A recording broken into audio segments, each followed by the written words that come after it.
return for millions of pounds in business investment.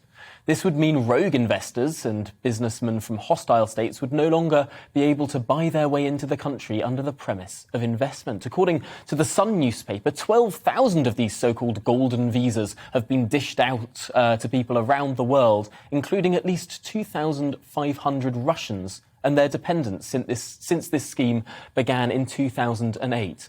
Well, let's talk to Natasha Clark, the political and environment correspondent at The Sun, who broke this story. Welcome to the programme.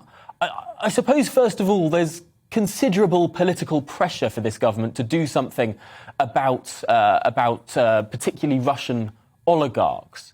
But I suppose other people use this scheme as well. Is this a particularly targeted move, or is this going to catch too many other people?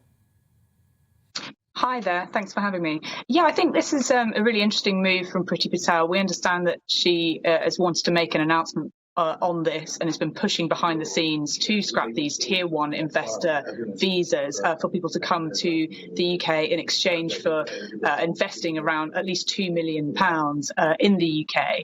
However, the Home Secretary and others in the Home Office are really concerned that essentially people can be using these to sort of get into the country. So essentially what happens is you get an entrance clearance visa to come into the country. Then essentially within 5 years you can fast track your residency and apply for a passport, become a permanent citizen of the UK.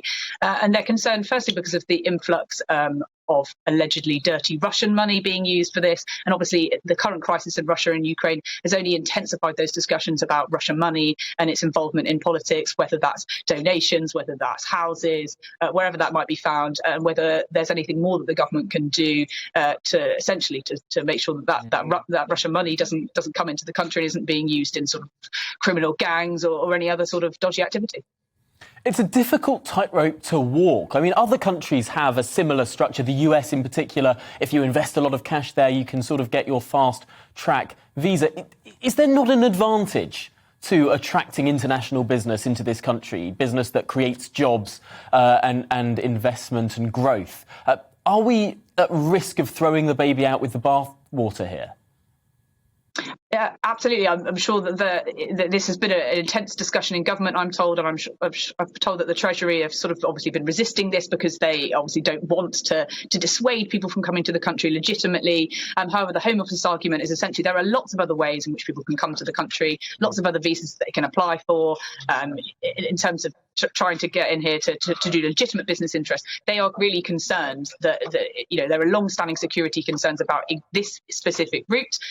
It has, like you said in your introduction, you're worried that it's targeting specific countries. But yes, Russia and China and other rogue states, as it were, have been using this visa route. And there are so many long-standing concerns. There's been such long investigation into some of these visas that have been allowed. I think 700 people that have applied for and successfully got permanent residency are still under review. We don't know what's going to happen to those visas. The Home Office are still analysing those. It's been a very long-running investigation. Theresa May, I think, originally launched a probe into this when she was Prime Minister. So it has been a really long-running sort of investigation into this side of whether these people are legitimate or not.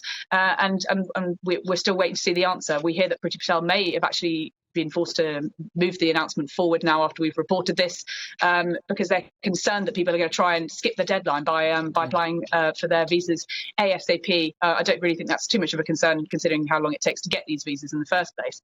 However, obviously the situation in Russia has probably intensified those discussions at the Home Office. Well, we will wait to see what happens next week. Clearly a big political move there and a power play, potentially, from the Home Secretary. But for now, Natasha Clark, political and environment correspondent at The Sun, thanks for joining us.